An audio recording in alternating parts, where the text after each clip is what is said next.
imagine dedicating 60 plus hours a week to your job, and you're getting all this massive revenue, and you're making your company very successful. And at the end of the day, you don't see a single dime for all your hard work and all your efforts. And that's the reality for most of the collegiate athletes in America today. They're putting on all this commitment and their dedication to the program, and they're not getting any form of recompensation for it. And I don't think that's fair. So today, I am here to persuade you on why these collegiate athletes deserve to be paid. I am credible to speak on this topic as I've done further and extensive research and am knowledgeable on what these college athletes go through in their day-to-day life. I'm here to persuade you on why these college athletes deserve to be paid. So we're going to talk about things like it helps them with their everyday living expenses, and that they deserve to be paid for all their hard work and rigorous work schedules that they go through, and that they need money to have a fallback plan in case things go south and they need to set up their life after their college sport. So this leads me into my first point, that college athletes deserve to be paid because it helps them with their everyday living expenses.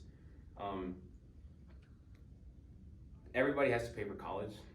Obviously, these athletes have a scholarship, so they don't have to pay as much of their tuition, but they're still left for themselves to pay for stuff like their necessities: food, water, shelter, clothing, school supplies, stuff like that. And obviously it isn't cheap. And for them to be trying to maintain their high GPA and their sport, it can be hard for them to get a job. So, for a regular student, it can be easy, they get a job and they're still managing their schoolwork and they have a source of income so they can fall back on. But for a college athlete, it's quite opposite. It can become overwhelming for them, obviously with their school and the sport. It's a lot of pressure on them as they're getting out of high school. And a job really doesn't fit in with all that. Studies indicate that up to 30% of college athletes experience mental health issues such as anxiety, depression, and stress-related concerns. So it can become overwhelming for these young adults. So for them to have that financial assistance is a real aid to them. An example I have today is my friend Cade Henry. Cade Henry plays baseball at Howard Payne University, and he said that he has classes every Monday through Friday, followed by practice and a lift, and he has study hall between those days. And he said that he has little to no free time, and it can become overwhelming for him at times. But for him to have that financial assistance, he said he can just focus on baseball and his schoolwork and doesn't have to worry about how he's going to put food on the table the next day. And obviously, Cade dedicates a lot of time to his program. And that leads me into my next point, that college athletes dedicate so much time to their programs, and that's why they deserve to be recompensated. They work rigorous work schedules. They're under constant pressure at all times. Their teacher are telling them, turn in this assignment, if not, you're failed. If they fail, they get their scholarship revoked. And then these coaches are in their ear telling them, memorize these plays. They need to perform on and off the field. And it can become overwhelming for these student athletes. That's why I feel like they should be treated as full-time employees. They're putting their body on the lines day in and day out for these programs.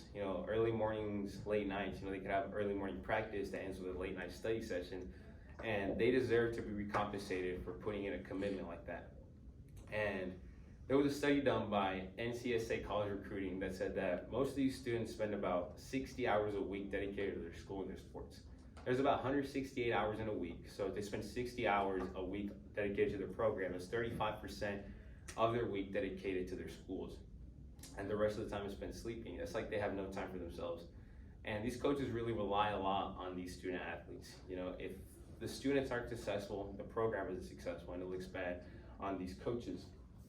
And most of the head coaches wanted to diminish the weekly amount of hours an athlete can put in.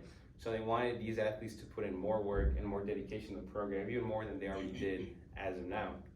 And I feel like if the coaches are pushing that for them to work harder, they should be recompensated in some form or way.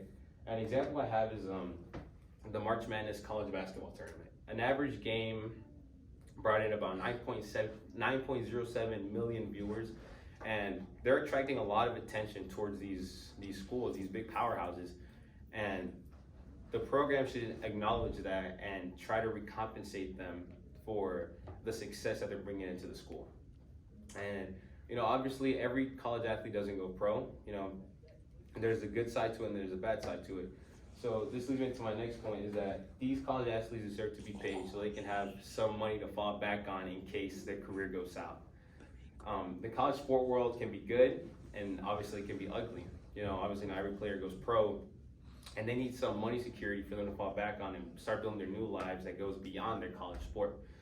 And injuries are a big part of the game, whether they be like a sprained ankle or a serious career-ending injury. And among the 500,000 or so college athletes who compete annually under the auspices of the NCAA, there are more than 210,000 injuries per year. So for their careers to be over in an instant, they need some money so they can rely on. An example I had today is Stanley Doughty. Stanley Doughty was a defensive lineman at the University of South Carolina, and he was a top NFL prospect, and then he suffered a serious spinal injury which ultimately ended his football career. And he left the college football world with no money and no more football, and he had no money security for him to fall back on. So it was like he was starting his life over, like he didn't go to college, and he was just this new man that had nothing. So these athletes need this money so they can have some financial security, and to say, you know, if things don't go the way intended, they have something to fall back on. So to wrap everything up, I was here to persuade you on why these college athletes deserve to be paid. We talked about that it helps with their everyday living expenses, and that further reimbursements were needed because of the rigorous work schedule and commitment to the program, and that they need financial security in case things don't go the way that they intended it to. And, you know, this isn't just a problem for these college athletes. There are multiple examples that can be seen in the real world today. If you're working hard and you're not getting the recognition that you feel like you deserve, say something about it. These college athletes worked hard, and it was a long process for them to gain the payment and benefits that they have today. And if they can make a change, we can make a change in whatever we feel that is an affliction to us in our world today. Thank you.